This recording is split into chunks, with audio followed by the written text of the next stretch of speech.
now, all across America, in big cities, small towns, southern landscapes, and northern vistas, all across America, animal shelters are changing because animal lovers, just like you and me, have said our best friends deserve better.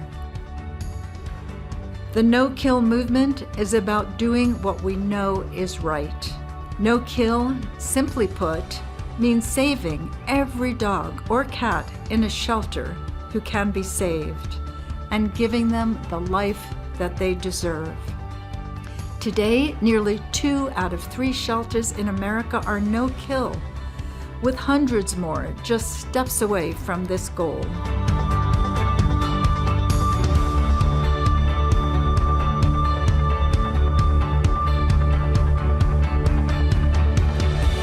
All across this country, there are people committed to saving the lives of pets in shelters. It's going to take all of us working together as one united team.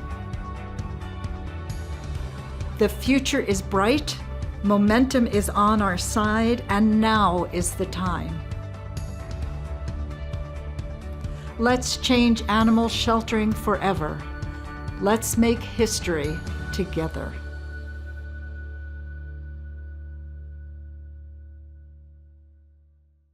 Welcome to everybody, those first comers, the people who have been here before in the past. We're so excited to have you.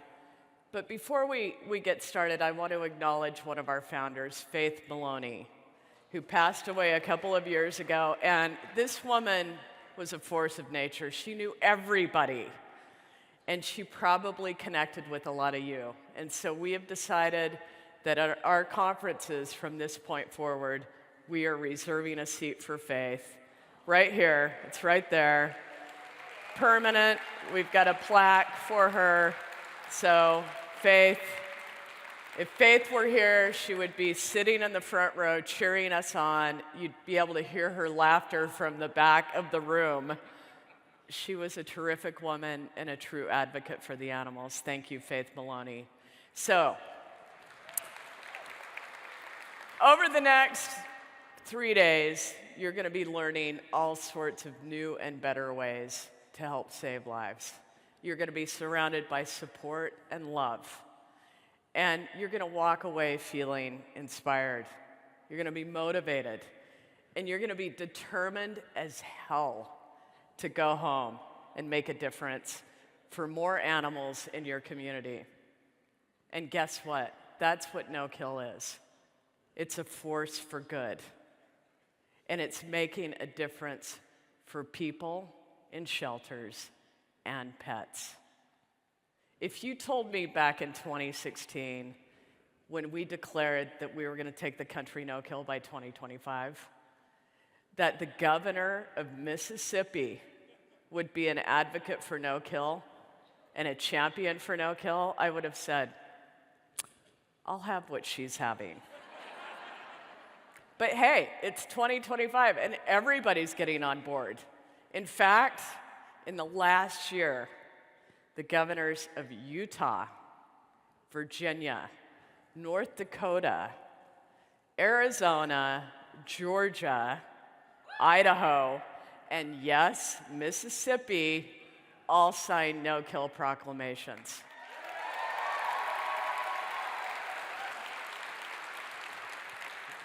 It's a thing. It's happening in every community, in every state. Your commitment to life-saving is literally changing the game right before our eyes. Every inch of ground that we've gained, every life that we've saved has been paid for with a lot of sweat and a lot of tears.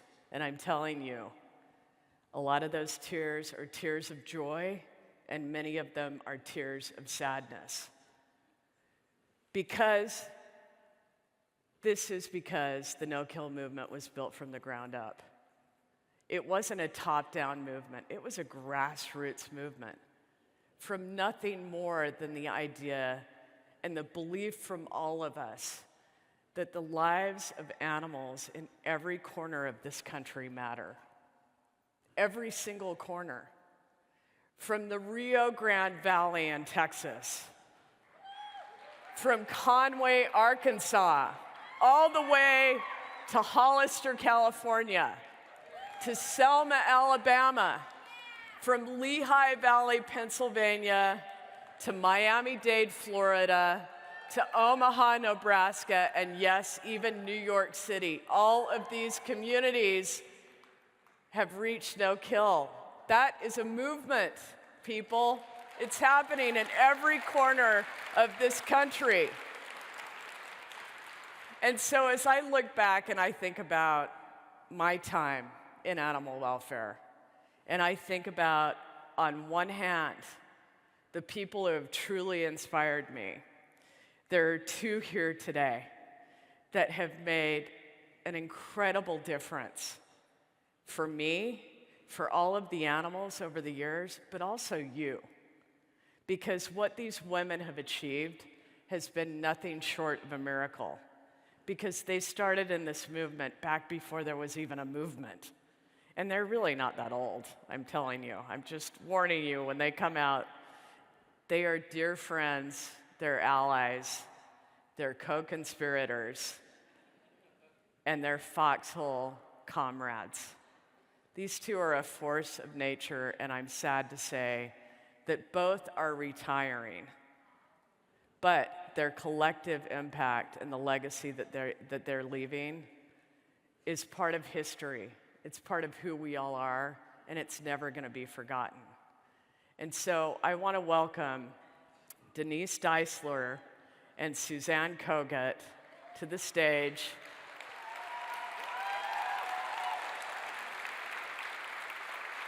Denise is with Jacksonville Humane Society. Suzanne is with Petco Love. They're still going to be with us, but they are retiring, and let's go.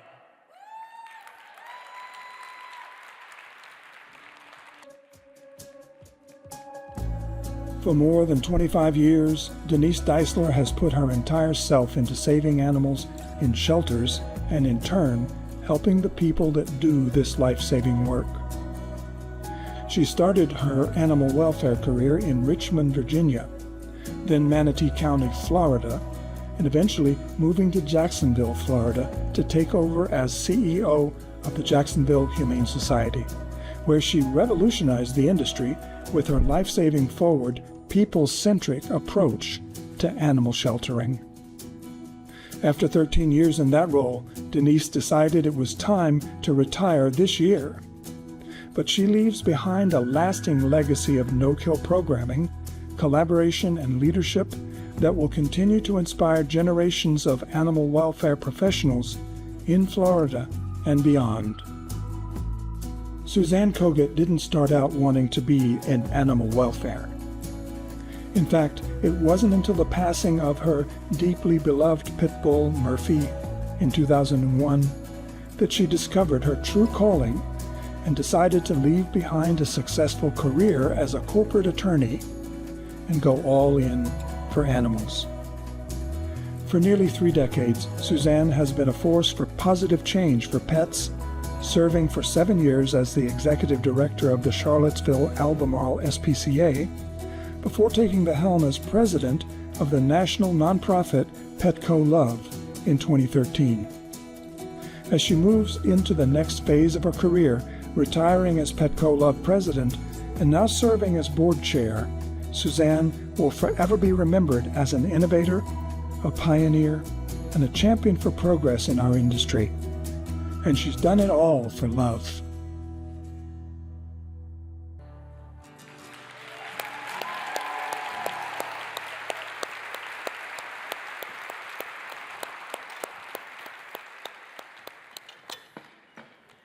So I want to welcome to stage Suzanne Kogut and Denise Deisler. And what an honor it is to be with them today. Many of you know these folks. Come on, let's do this. Right here.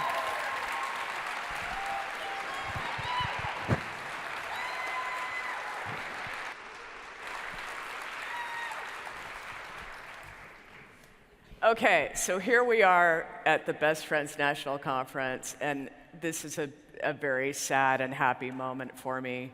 Sad because these two women have created enormous change in our movement, and happy because I think it represents that they feel as if the movement is in a place where they can retire but still be involved and have influence. And so I want to just have a little conversation with them because their stories are so inspiring. I'm going to start with Suzanne, who many of you may not know, but Suzanne actually was the person who brought Charlottesville to no-kill. It was one of the first shelters in the entire country to achieve no-kill. And back then, there were no roadmaps, there were no conferences really that had a playbook. And she just figured it out on her own. And she has a cool story about driving around the country in a Winnebago. Before that was cool during COVID, the whole van life movement. This person started that too. So Suzanne, tell us that story and tell us your why. Why are you doing this? Why did you get involved in animal welfare? Yeah, so my why really involves around, I think you have the picture of my dog Murphy on there. No one boo me now. He was a pit bull that I bought for a boyfriend. He was the love of my life. The dog, not the boyfriend. When he passed away, I decided I would get another dog. And the truth is, I didn't know anything about animal welfare at the time. Didn't know there was too many animals out there, didn't know that what was happening in a shelter at all. I just went online to go find a couple of, or actually one at the time, a new dog, and then I found so many of them out there. I adopted 2 dogs. I then decided I would help them with their corporate work and file their nonprofit thing, and all of a sudden I was the Virginia arm of that rescue group that did nothing but help pit bulls, Rotties, Mastiffs, Dogos, all of those. So that's really how I got started. And it's that inner drive for you was a real game changer, and to me, it sort of represents the theme of what I'm talking about today, but also the whole conference, which is the heart of a champion. The heart of a champion faces failure but still gets up. The heart of a champion has the vision to see the path forward no matter the obstacle. Tell us about the obstacles in the day when you first started, because it was... My favorite thing out of COVID is hearing everyone say that this is the worst time ever for animals. Oh my God, please. I mean, in 2005, when I started, the Virginia save rate was 30%. So, going in, and then actually it was the hardest thing. I was going in, I was like, they thought I was crazy. We're gonna save lives. Everyone that I worked with thought I was crazy. They thought I was naive. And I mean, you just had to go in day after day. I sort of lived my career with 3 main things. Focus on the positive, not on the negative. Solutions, not excuses. If someone's talking about what doesn't work, what can't work, it won't work because, that's all negative energy and it doesn't do anything, and stop the conversation. And then just do everything with excellence and a relentless determination to succeed. Get people around you that want to make a difference. And it's amazing what you can do. And it was, I will also say, all of that being said, it was the hardest year of my life, that first year.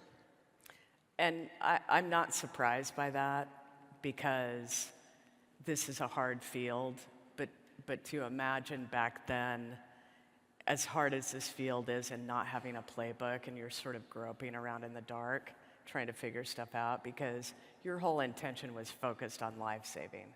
How do we save lives? And the more successful you were, the more people came after you, too. That was what was strange, too. Yeah. You would think people would celebrate success, but it wasn't that. I think that was probably very hard, too.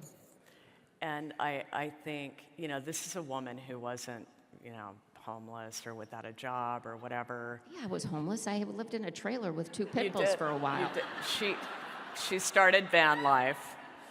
But I mean, this person was a corporate attorney at Capital One and had a road ahead of her where she could have been a very wealthy woman and, living a totally different life, but instead she followed her passion. And I feel like sometimes that's when you unlock the greatest gift you can give to the rest of the world, is when you follow your true passion.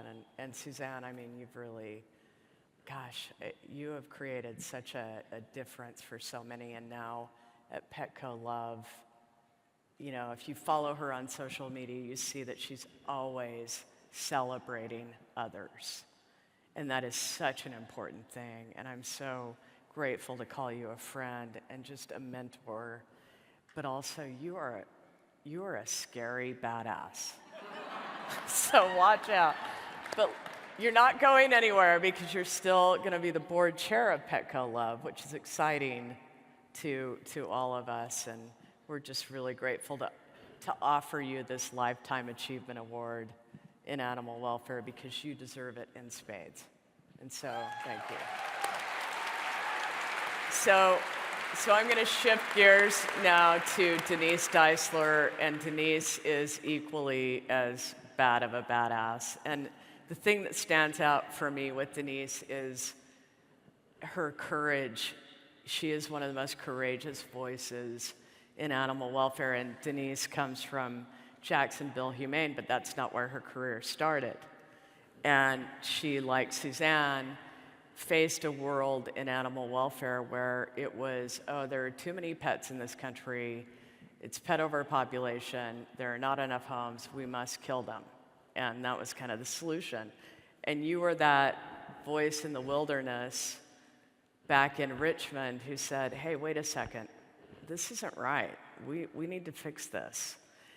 And you then went on to create one of the most formidable organizations in the entire country with Jacksonville Humane that does so much good for the world. Tell us about your why and what motivated you to get involved. Yeah, my why, the truth, I tripped into animal welfare. I didn't seek it. I tripped into it. A friend of a friend called and said, we're doing something cool at the SPCA, and we need your help, communications-wise. So I went and I met with their CEO, who was a dynamo in her own right, and they had a plan.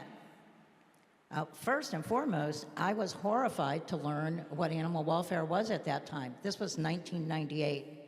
So I'll echo what Suzanne said. If you think things are tough now, do some seeking and searching of the history of where we've come from. There was no hope of animals getting out of shelters alive because there was no focus on animals getting out of shelters alive.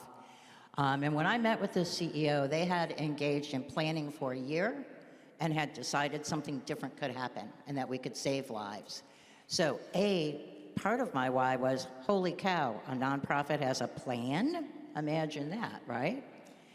The other part, those of you who know me know I'm very stubborn. And the more people said it couldn't be done, the more determined I was that if I doubled down. Tell me no, double down. So the naysayers were a huge part of my why. In addition to the obvious, there were hundreds of thousands and millions of animals, dogs, cats, puppies, kittens, losing their lives in shelters for no reason other than we hadn't attempted to do anything different than that.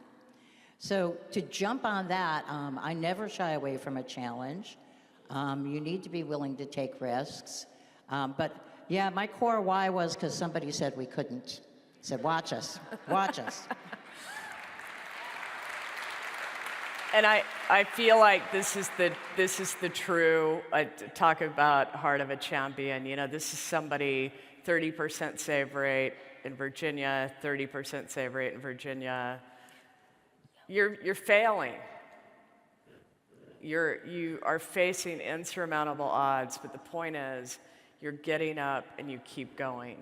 And you just put your feet on the ground when you get out of bed in the morning and that why and that heart of the champion. You follow that through line because you care very deeply about something bigger than yourself.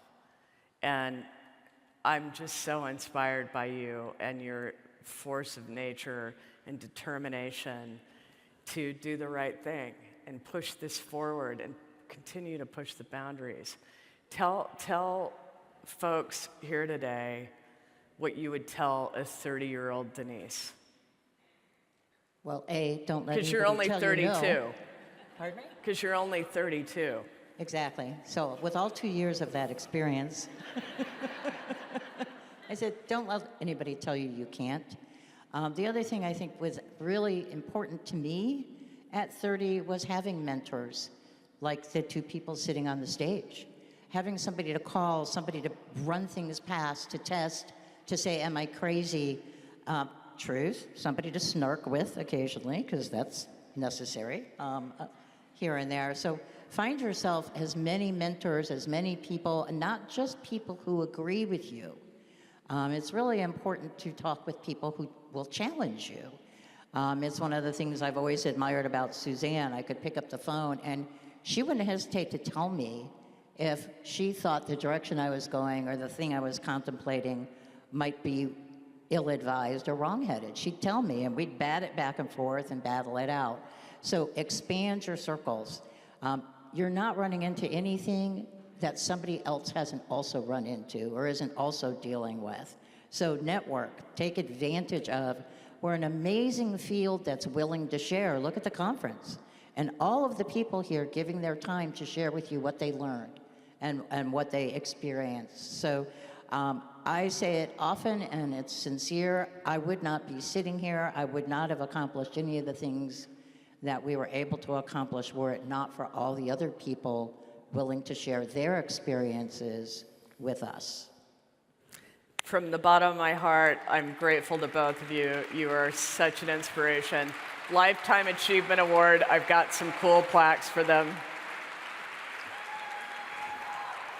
I think they're worthy of reading out. Suzanne Kogut, you are a visionary, a brighter light, a keeper of promises, and an absolute badass. Your work has changed the course of history.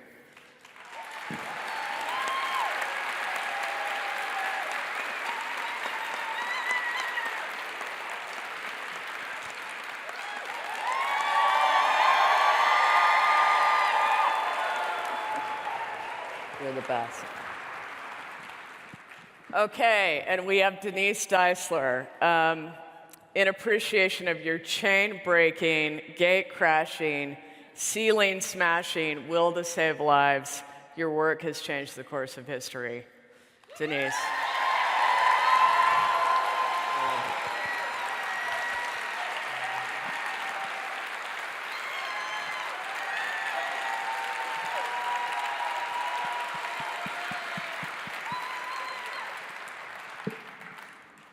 They need photos. Oh, Suzanne, come on. We're going to do this. Bear with us for one moment.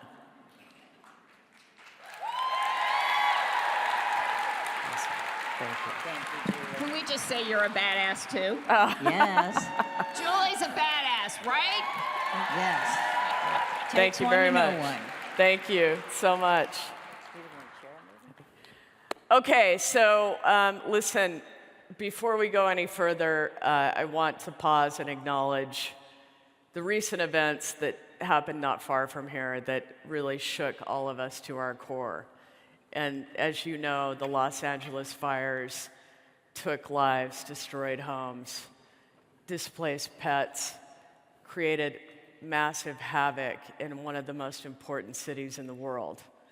And I want to ask you to please join me for a moment of silence for the people and animals who lost their lives, and for the wildlife that suffered so terribly, and for the firefighters and first responders who put their lives on the line.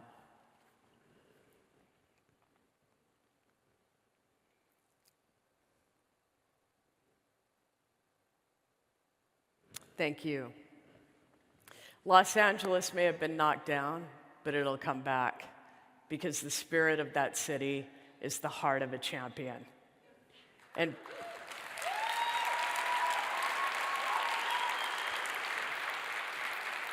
Best Friends has been working in LA since 1991, and it really is our second home, and we care very deeply about it. In many ways, for me personally, LA saved my life because I spent 4 years living there battling a very aggressive cancer. And what was the most physically, emotionally, and mentally challenging period of my life was made a little bit easier by the vibrancy of LA and all it had to offer. And seeing those communities that I spent so much time in during that time be completely decimated broke my heart. And I know for many of you it did the same. And disasters like the LA fire, they're terrible, but they also bring us so close. And they create opportunities for change. And what happened during those fires was a very beautiful moment for our movement. Organizations from across Southern California and the entire country came together. 70 organizations rallied to save and pull 1,700 animals from Los Angeles and make room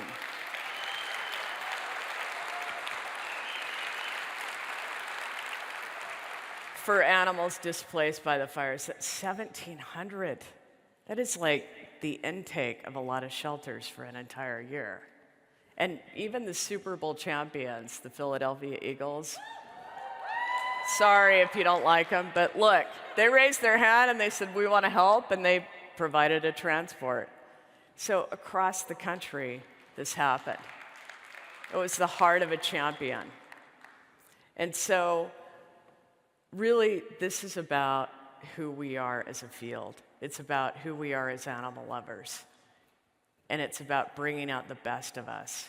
And when the chips are down and the cameras stop rolling, we rise to the occasion. And so I wanted to share with you a love letter that we put together for Los Angeles. Let's roll it.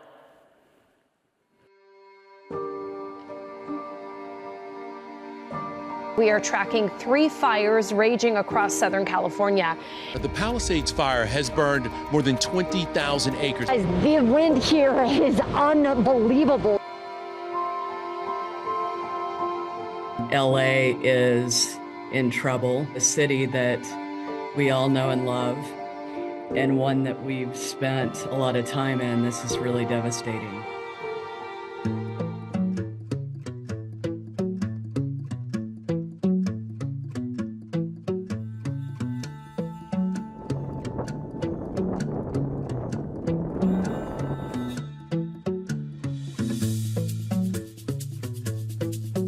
Right now, what we are doing is essentially serving as a transport hub.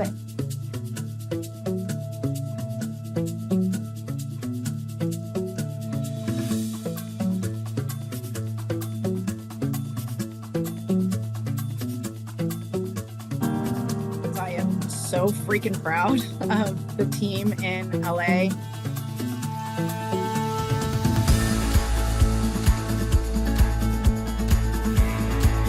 You're just seeing the public come together with that sense of urgency, and I mean, that is definitely a silver lining to help us save lives.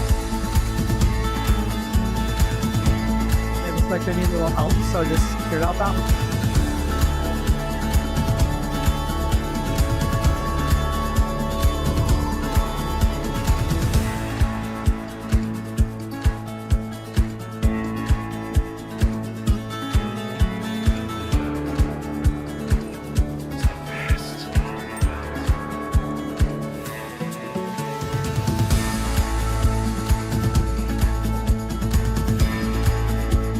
Thank everybody for everything that you're doing right now, the late hours that you're pulling to really do the right thing and save as many lives as possible. And I am so incredibly grateful to all of you from the bottom of my heart. I'm grateful for how you're digging in deep and you're working with each other And that is the best of who we are.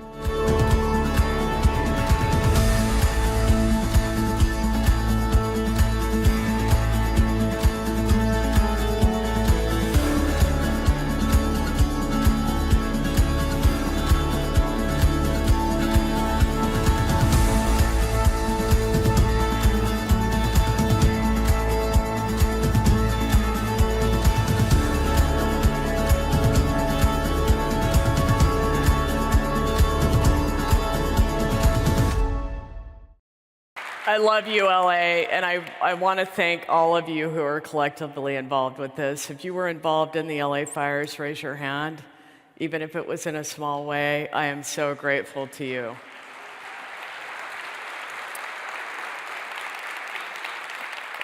I feel like as a community, we're in Palm Springs, we're 2 hours away. We need a collective hug because it was such a traumatic experience. But I don't want to forget that only 5 months ago, we had another series of disasters in this country that were as a result of Milton and Helene. And North Carolina and Florida and Tennessee were all massively impacted. But again, our animal welfare community rallied to stand up and save lives. And we partnered with organizations all over the country to help there. And all of you showed up to help and get things done. And together with all of this, I want to offer up a grant for significant organizations that played a huge role in this, both of these tragedies. So we are offering up $2,000 to each one of these organizations today. They're from all over the country. They raise their hand to really go the extra mile, and it's so heartwarming and really says a lot about who we are. So thank you, everyone who was involved. Let's hear it for these heroes.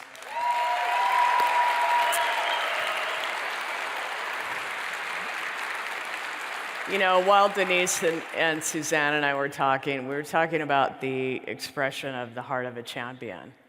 And it's one of those that it's very meaningful to me. And I'm sure a lot of you played sports when you were a kid, as did I. And you learn about what it's like to lose. You learn about what it's like to win. You learn about the in-betweens. You learn about being on a team, what that's like. There are wins, losses, setbacks, triumphs, but the value really isn't in the victory. The value is about how you respond when you're knocked down. That's really what the heart of a champion is about. It's about playing to win rather than playing not to lose. Think about that for a minute. You've seen those teams that are ahead by 12 points in the fourth quarter with 3 minutes to go, and you know they're just trying not to lose the game. They're not playing to win. They're playing not to lose, and that is when you lose. So I want to introduce you to somebody who embodies the spirit of our movement and demonstrates the heart of a champion. His name is Robert Bremer. He's the director of Animal Services at St. Tammany Parish in Louisiana. He is definitely the guy who plays to win rather than who plays not to lose. So, Robert Bremer, everyone. There's a common thing in the animal control world that no-kill advocacy is just this ridiculous, distant, utopian ideal. And I was a subscriber of that theory. You know, up until I met Scott and Nick, I was like, you know, it's a noble idea, but there's no way there are that many homes out there. You know, it just seemed so far-fetched to me. And that was really an attitude of a lot of the employees, especially animal control officers, because we're seeing these horrible things every other day. Almost everything that had to do with the job was a negative interaction, even with the public. And it just gave you a very cynical view. I specifically remember in late 2018, I was considering just throwing in the towel, just giving up this job, going back to the military. It was a very tense time, but we came out on the other end of it, you know, with the support of best friends, with the support of the administration, the support of the community. I'll be completely honest with you, I still live with the guilt of before. I feel as though I have to continue to do this so that those deaths were not in vain. You know, and I'm not trying to seem holier than thou or have like this like honorable backstory. That's literally something I think about in my daily life, and it propels me to do good in every area that we can. You don't get to the top and you stop euthanasia and then you just ride it out. It's every single day you are working in those micro situations. And something I've said a lot to people when talking about this is, once you realize that there are other ways, it's so fulfilling, you know, to actually be able to come to work and say, you know, I'm really helping animals.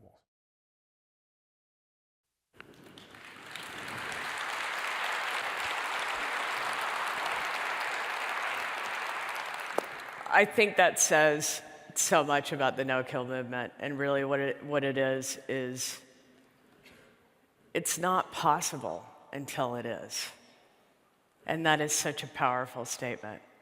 It isn't possible until it is. And Robert describes playing to win. And he describes what it means to not play to not lose. And he talked about the notion for too long that we can't, we won't, it's not possible. It's just not going to happen. But there was a clear shift in his intention of how we can, how we will, how it is possible. For many years, I've talked about the fact that it shouldn't be in anybody's job description that killing animals is okay. That when you sign up to be in this role, that your job description has killing animals as one of the duties, that's just not okay. And so many of you have raised your hand, and you've taken a job in animal services out of love for animals, only to find that your first assignment was in the euthanasia room. We were all told that killing cats and dogs was just unavoidable, that saving them all was impossible. And how sad and how ironic and how soul-destroying to sign up for a job because you love animals, only to discover that you end up killing them. After working with Best Friends Animal Society, my staff's morale has done a complete 180. This facility in and of itself is completely different. I remember some of the staff used to congregate out in the courtyard, and they would just sit there and you know, and kind of just grovel. We would all be groveling. That was a thing we did. You'll see it shortly after I replaced the groveling area with a garden. So just as a poetic justice to that area. And I don't know if some of them have picked up on it or not, but I know, so it makes me feel better. I have worked with so many people who loved animals, but they quit this job. It was not good for their mental health. It was not good for their personal and family lives. This is a good place now, and to some of the old time staff, we don't have too many of them left. We have about 4 or 5 of them left, and we remember what it used to be, you know. And you know, I'm so happy. I'm so happy that I can hire people now, and they don't have to do that, you know. They don't have to think about, you know, when you take this job, you're like, oh, I'm going to get to work with animals. You know, super awesome, even though it's kind of discussed in the interview process that euthanasia is a possibility. I have staff here that have never become certified euthanasia technicians. I don't need them. I don't need them. I don't need them. So they'll never have to even worry about that. The only euthanasia they might have to see is something that is for a medical purpose. We're trying to help the animal, relieve its suffering. And it's crazy to me. I didn't think that would ever be possible.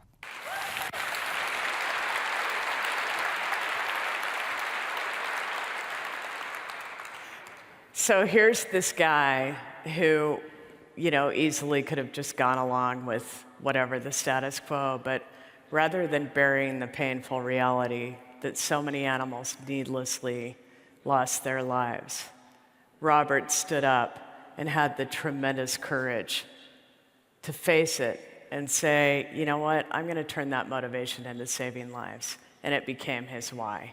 And to be honest, St. Tammany, they've had a couple of rough years. In 2001 and 2002, they achieved 90%. They achieved that no-kill status. But in recent years, they've dipped below. And setbacks are bound to happen. But guess what? That's part of being a champion. That is part of just dealing with life. Life isn't going to be that perfect line to success and happiness and prosperity. You're going to encounter challenges. And really what it's about and what it comes down to is how you relate to those. How you as a human being react to those challenges. Having setbacks doesn't mean that the no-kill movement isn't realistic. People are just sitting there waiting to see you slip below 90%. That's not what this is about. What this is about is creating that brand new sound barrier where you have that new threshold that you've reached that shows you what you can achieve. Are you always going to be there? Absolutely no. But can you strive to be there and maybe even break it again? Yes, because that's life. That's what we're here for. That's what it is all about. And of course, we're going to have naysayers who say, it's impossible, no-kill is a lie, whatever, can't happen in big cities, 90% can't happen in big shelter systems, can't happen in under-resourced rural communities. We are going to get that. But we know it's not true. Because if you're old enough like me, you remember back in 1994, when Richard Avanzino, who was considered the father of the no-kill movement, led San Francisco to become the first no-kill city. Like Suzanne and like Denise, he was a true pioneer, a trailblazer. There were people back then that were saying San Francisco was only no-kill because it was on a peninsula, and the animals only had one way in. Seriously, this is true. And so here are these people clutching to their pearls over a peninsula.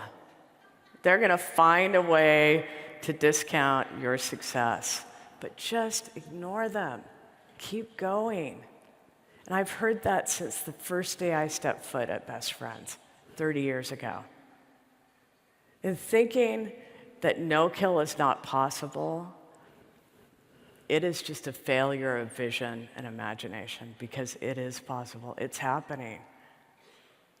It's the fear of taking on a challenge. It's playing not to lose. It is not the heart of a champion. When I planted a stake in the ground to challenge our movement, to challenge Best Friends, to challenge myself, for all of us collectively to get to 2025, I knew how big of a challenge that was going to be. But I believed then and I believe now that if we didn't create a goal, if we didn't create that vision of the future, that hard stop of, hey, We are the wealthiest country in the world. We have got to stop this. That it would not happen. It would just drag on and continue to drag on. And now here we are at the start of 2025, and the end is in sight. We have a long way to go. But we have reached the true definition of a tipping point. So just look at the introduction of this session today, all those regional folks that got up and their success and how much progress they've made. And I think about the whole country. And today, the save rate for the entire country is nearly 83%. It's crazy. 2 out of every 3 shelters is now no-kill. 9 states have less than 500 animals to reach no-kill. This is a massive shift from 2016, when the 4,000 shelters in this country were killing 5,000 dogs and cats every day. Every day. That was not that long ago, 2016. Today, that number is 900.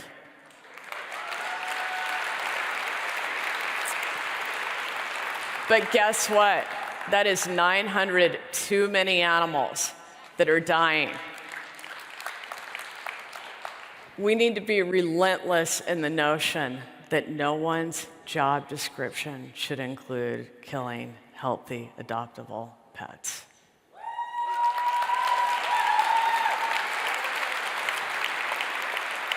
We know what needs to be done, and what we don't know, we'll learn. But more important than knowing the what is knowing the why. For Suzanne Kogut, it was Murphy. For Rich Avanzino, it was Sido. For Robert, it was all the lives lost. We all have a why. Why do we turn our lives upside down for these animals? We all do it. Why? So I want to tell you about my why. And now is that time where, you get out your phone, everybody you meet has your screensaver is your pet or your pets. My why is some of these guys. Like most of you, you all have those animals in your life that influenced you to do more and be better. I grew up with a whole gaggle of animals. Hot Rod, he was my spirit animal. That guy lived with me for 22 years. I adopted him as a little scruggle. And he's the one that got me into this whole mess. Then there was Grady. Grady was my mom's dog, who was by her side until the day she died. And of course, I inherited him, the little wild man. But he carried her spirit with me and got me through that. And then there was Esther, the blind, toothless, deaf Chihuahua who somehow I ended up with during cancer treatment in LA, God knows how. But that little girl got me through that treatment. And you know what I mean. You know these animals. Then there's Stanley and Shadow, who I adopted from LA at the beginning of NKLA. Shadow is this magnificent shepherd, great, beautiful creature, and Stanley was this weirdo little dog from Georgia that no one wanted. And then Maggie. Maggie was this beautiful girl from Palm Valley. When I first visited the shelter that was taking 30,000 animals in, and only 8,000 were making it out alive. And I was at the end of the euthanasia line, and this cat reached out of the cage and grabbed my t-shirt. And I thought, how can I resist this animal? These are the animals that are my why. Protecting them and saving them and doing everything in my power for them is my why. And that is where I find my heart of a champion. So, I ask you, what is your why? Who are those dogs and cats that moved you to do what you do, that led you here today? Remember your why, because that is where you'll find your heart, and that is where you will find your champion. Thank you.